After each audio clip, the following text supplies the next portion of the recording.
Kisah Sang Penakluk. Lanjut lagi, jangan lupa like, komen dan share cerita ini ke media sosial yang sahabat punya. Terima kasih.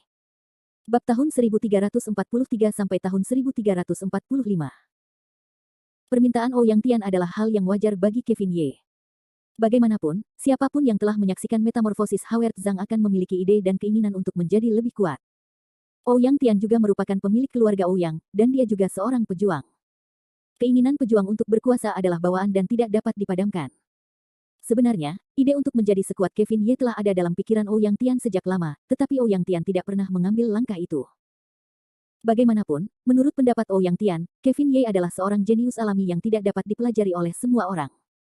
Oleh karena itu, Ouyang Tian selalu mengaitkan kekuatan Kevin Ye dengan bakatnya. Tetapi hari ini, ketika Ouyang Tian benar-benar melihat langkah Howard Zhang, idenya terbalik.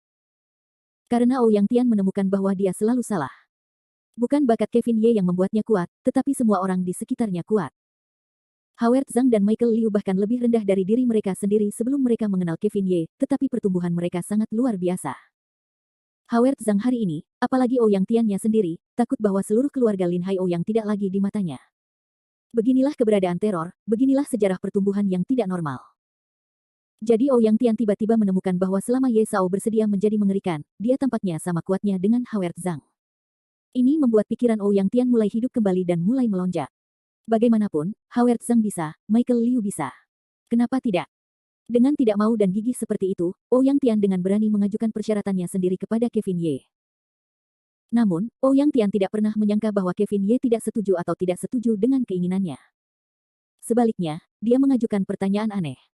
Ouyang Tian dan pemilik keluarga Ouyang tampaknya sama sekali berbeda dari sudut pandang Kevin Ye. Menghadapi Ouyang Tian yang kebingungan, Kevin Ye tersenyum dan memegang gelasnya. Ouyang, atas namamu sendiri, itu adalah hubungan pribadi kita.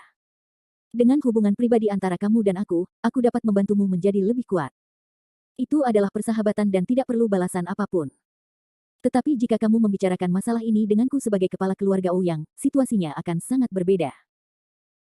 Kekuatan masa depanmu akan bertanggung jawab atas seluruh keluarga Lin Hai Ouyang dan bahkan keluarga Ouyang, ibu kota kaisar. Oleh karena itu, ini adalah dua konsep. Pada saat yang sama, jika kamu membicarakan masalah ini sebagai pemilik masa depan keluarga Ouyang, kamu juga perlu membayar harganya. Kepala keluarga Ouyang, ibu kota kaisar.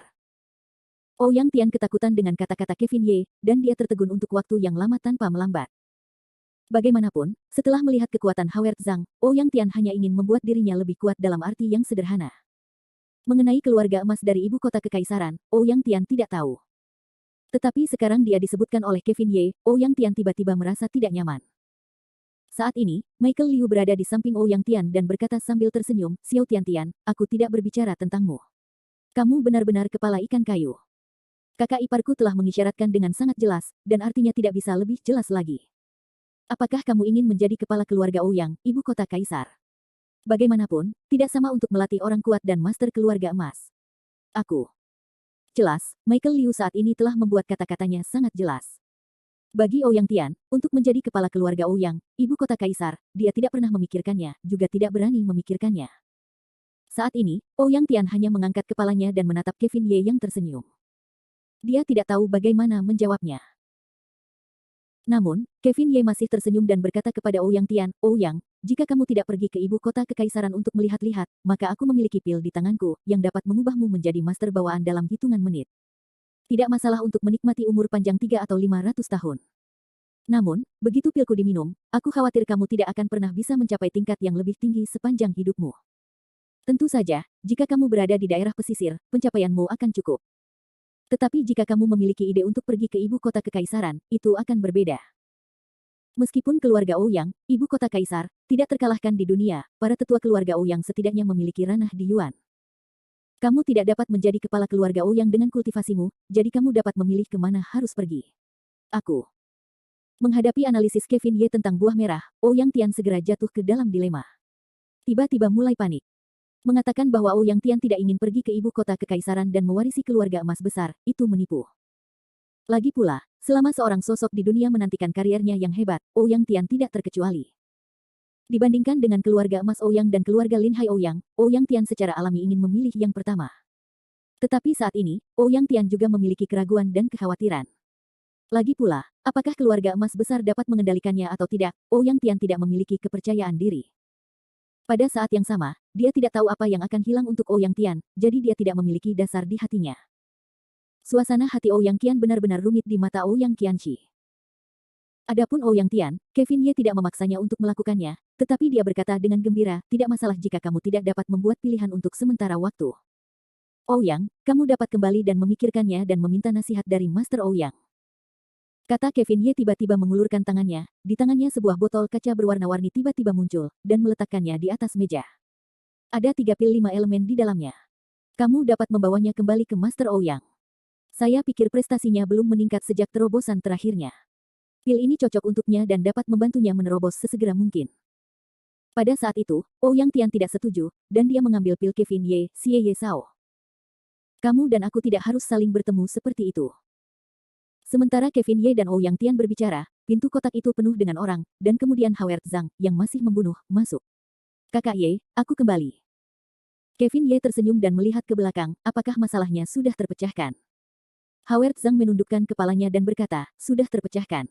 Kevin Ye bertanya lagi, sudah ada ide? Howard Zhang tidak berbicara, hanya menganggukkan kepalanya. Jelas, dialog antara Kevin Ye dan Howard Zhang sangat singkat dan mendalam saat ini. Bahkan Michael Liu di satu sisi tidak dapat memahami teka-teki apa yang sedang mereka mainkan. Namun, melihat bahwa Howard Zhang telah mengambil keputusan, Kevin Ye berdiri sambil tersenyum dan berkata kepada Howard Zhang, karena kamu telah mengambil keputusan, apa yang kamu tunggu? Ayo pergi. Michael Liu bingung dan berkata, Haozi, saudara ipar, kamu, teka-teki apa yang sedang kamu mainkan, dan kemana kita akan pergi? Kevin Ye tidak menjawab, tetapi menatap Howard Zhang. Saat itu, Howard Zhang berkata, ayo pergi ke Lingnan Zhangjiakou. Bab 1344. Lingnan Zhangjia terletak di selatan sungai Yangtze dekat Guangdong dan Guangxi, dan memiliki tempat di antara 8 keluarga di selatan sungai Yangtze. Sebenarnya, pikiran Howard Zhang tentang keluarga ini, yang telah melahirkan dirinya tetapi tidak merawatnya, sangat rumit. Dia memiliki perasaan darah, tetapi juga sedikit keengganan dan kebencian. Hanya saja, keengganan dan kebencian semacam ini tidak muncul sebelum Howard Zhang tumbuh dewasa, tetapi sekarang, untuk keluarga itu, Howard Zhang tidak lagi memiliki rasa takut dan khawatir, jadi kemarahan semacam ini tiba-tiba melonjak ke puncak karena kemunculan Zhang Zaolong. Sebenarnya, Kevin Ye tahu bahwa Howard Zhang masih memiliki beberapa ilusi tentang keluarga itu. Kalau tidak, dia tidak akan membiarkan Zhang Zaolong pergi lagi dan lagi sejak awal. Hari ini, meskipun Howard Zhang tidak ragu untuk membunuh 4 hantu dari dunia bawah, Howard Zhang masih belum membunuh Zhang Zaolong, Qing Yang, atau bahkan penjaga naga hitam Zhang Jiakou. Ini menunjukkan bahwa Howard Zhang masih memiliki beberapa pemikiran tentang Howard Zhang. Meskipun Kevin Ye tidak menyukai kebaikan Howard Zhang, dia tidak mengomentari latihan Howard Zhang. Bagaimanapun, bahkan Kevin Ye tidak tahu apakah dia memiliki saudara laki-laki. Saya khawatir jika dia memiliki saudara laki-laki, dia tidak dapat melakukannya. Oleh karena itu, Kevin Ye tidak akan meminta orang lain untuk hal-hal yang tidak dapat dia lakukan. Saat ini, Kevin Ye dan kelompoknya sudah turun, keluar dari gedung bangsawan Ouyang. Berdiri di gerbang gedung sarjana nomor 1, Kevin Ye mengabaikan komentar para penonton itu seolah-olah mereka sedang melihat panda raksasa. Dia berkata kepada Ouyang Tianyu, Ouyang, jangan mengucapkan selamat tinggal hari ini. Jika kamu memiliki kesulitan, kamu dapat bertanya kepada guru Ouyang. Ya, Ye Sao, jika Ye Sao, aku mengingatnya. Setelah itu, Kevin Ye menatap Mia Fang dan Lana Qin lagi, apakah kamu ingin pulang dulu, atau ikut aku untuk bergabung dalam kesenangan? Mia Fang tidak mudah untuk memanfaatkan kesempatan untuk bergaul dengan Kevin Ye. Bagaimana dia bisa melepaskannya dengan mudah? Dia memegang lengan Kevin Ye dan berkata dengan setengah genit, aku ingin pergi bersamamu. Kevin Ye tidak menghentikannya. Bagaimanapun, dia masih memiliki kemampuan untuk melindungi Mia Fang saat menghadapi Lingnan Zhangjiakou yang kecil. Mengangguk sedikit, mata Kevin Ye menatap Lana Qin lagi. Lana Qin tidak sejujur Fang Miaosong. Dia hanya menundukkan kepalanya, tersipu dan berkata, kamu telah membayarku untuk membelinya. Tentu saja, kemana kamu pergi dan kemana aku pergi. Kata-kata Lana Qin tampaknya berasal dari keluarga kecil dan sedikit malu, tetapi sebenarnya, dia telah menjelaskan dengan sangat jelas bahwa dia telah mengidentifikasi makna Kevin Ye. Tentu saja, itu juga merupakan pengakuan yang disamarkan. Bagi Kevin Ye, senyum itu milik Liu Ming, sedangkan di sisi lain, ada wajah penuh rasa iri dan cemburu. Baiklah, mari kita pergi dan melihat keseruannya. Setelah itu, Kevin Ye dan rombongannya melangkah maju dan segera meninggalkan ruang lingkup gedung sarjana nomor 1. Namun, ketika Kevin Ye dan rombongannya bersiap untuk pergi ke Lingnan Zhangjiakou, mereka tidak tahu bahwa timur sudah menjadi pusat perhatian di internet saat ini. Untuk sementara waktu, tempat di dekat laut itu tiba-tiba menjadi fokus seluruh timur. Timur saat ini bukan lagi masyarakat lama, tetapi era baru informasi jaringan yang sangat maju. Semua video tentang Howard Zhang Yuan diunggah di mikroblog Menara Hao Yuan. Banyak orang meninggalkan pesan di bagian bawah mikroblog dan situs web video, dan bahkan berdiskusi. Sialan, orang ini terlalu hebat, tank humanoid. Naga, ya ampun, aku melihat naga itu, benar atau tidak, itu tidak mungkin PS. Wow, siapa anak laki-laki ini? Dia sangat tampan dan sangat kuat. Aku akan menikahinya, aku akan menikahinya. Mesum, mesum. Beberapa video Howard Zhang yang memanggil naga di jalan telah disiarkan ke media utama. Seluruh timur, baik ibu kota kekaisaran yang makmur maupun pedesaan yang bobrok, telah dikejutkan oleh video-video ini. Bagian bawah video-video yang menakutkan itu dengan cepat diambil alih oleh berbagai pesan dan komentar. Semua jenis pesan, yang dapat dipercaya dan yang tidak dapat dipercaya, tiba-tiba mulai merajalela. Saat ini, hal yang paling menakutkan tentang video ini adalah ibu kota kekaisaran, jantung dan kepala seluruh timur. Bangunan ibu kota kekaisaran, simbol seluruh kekuatan timur, sekarang berada di ruang konferensi yang besar. Qin Haitong awalnya mengadakan seminar tentang promosi pejabat dari seluruh negeri. Pertemuan itu berlangsung lancar. Qin Haitong adalah juru mudi keluarga Qin, keluarga paling berkuasa di ibu kota kekaisaran. Saat ini, dia duduk di tengah. Apakah Anda punya pendapat tentang masalah pemindahan personel di selatan Sungai Yangtze? Jika Anda punya pendapat, Anda dapat mengajukannya sekarang. Jika Anda tidak punya pendapat, resolusi ini akan disahkan. Tidak kurang dari 112 orang hadir dalam pertemuan itu, semuanya adalah tokoh penting dari keluarga besar ibu kota kekaisaran, yang mengendalikan urat nadi gedung ibu kota kekaisaran. Akan tetapi, orang-orang ini semuanya adalah orang biasa, dan tidak ada seorang pun pejuang di antara mereka. Semua orang menatapku, aku menatapmu, ragu-ragu sejenak, lalu menggelengkan kepala satu demi satu, tidak ada pendapat, tidak ada pendapat. Baiklah, karena kita tidak punya pendapat, kita akan mengakhiri masalah Jiangnan. Mari kita bahas pemindahan personel kerajaan utara. Qin Haitong tampak senang saat ini, tetapi saat dia berbicara, pintu ruang rapat tiba-tiba terbuka, dan seorang sosok seperti penjaga masuk dengan tergesa-gesa. Tiba-tiba, dia menyela pikiran semua orang. Mengenai penjaga yang tiba-tiba masuk, wajah Qin Haitong sangat tidak senang, dan dia merendahkan suaranya dan berkata, ada apa? Saat ini, mata harimau Qin Haitong bersinar, dan rasa otoritas ada di atas kertas. Penjaga itu tampak sangat gugup. Dia menundukkan kepalanya dan mengatakan sesuatu di telinga Qin Haitong. Wajah Qin Haitong tiba-tiba mulai memucat, dan tampak sedikit gugup. Tiba-tiba, Qin Haitong berteriak panjang, berdiri dan berkata, mari kita bahas masalah kerajaan utara dulu. Aku akan keluar dan kembali lagi nanti. Kemudian Qin Haitong keluar bersama pengawalnya. Setelah Qin Haitong pergi, seluruh ruang konferensi sekali lagi dipenuhi dengan keributan. Mengenai situasi di ruang konferensi, Qin Haitong tidak punya waktu untuk mengurusnya. Setelah dia keluar, dia langsung bertanya, di mana dia sekarang? Melihat ke belakang, dia ada di kantormu. Kita tidak bisa menghentikannya. Hal-hal yang tidak berguna. Qin Haitong mendengus, dan tampaknya berjalan langsung ke kantornya dengan luapan amarah. Sambil berjalan, Qin Haitong juga menulis dalam hatinya, apa yang membuatnya datang kepadaku dengan keributan besar seperti itu, apakah itu? Qin Haitong tidak berani memikirkannya lagi. Sebaliknya, dia bergegas kembali ke kantornya. Bab 1345. Status Qin Haitong di timur dapat dikatakan sebagai yang paling penting.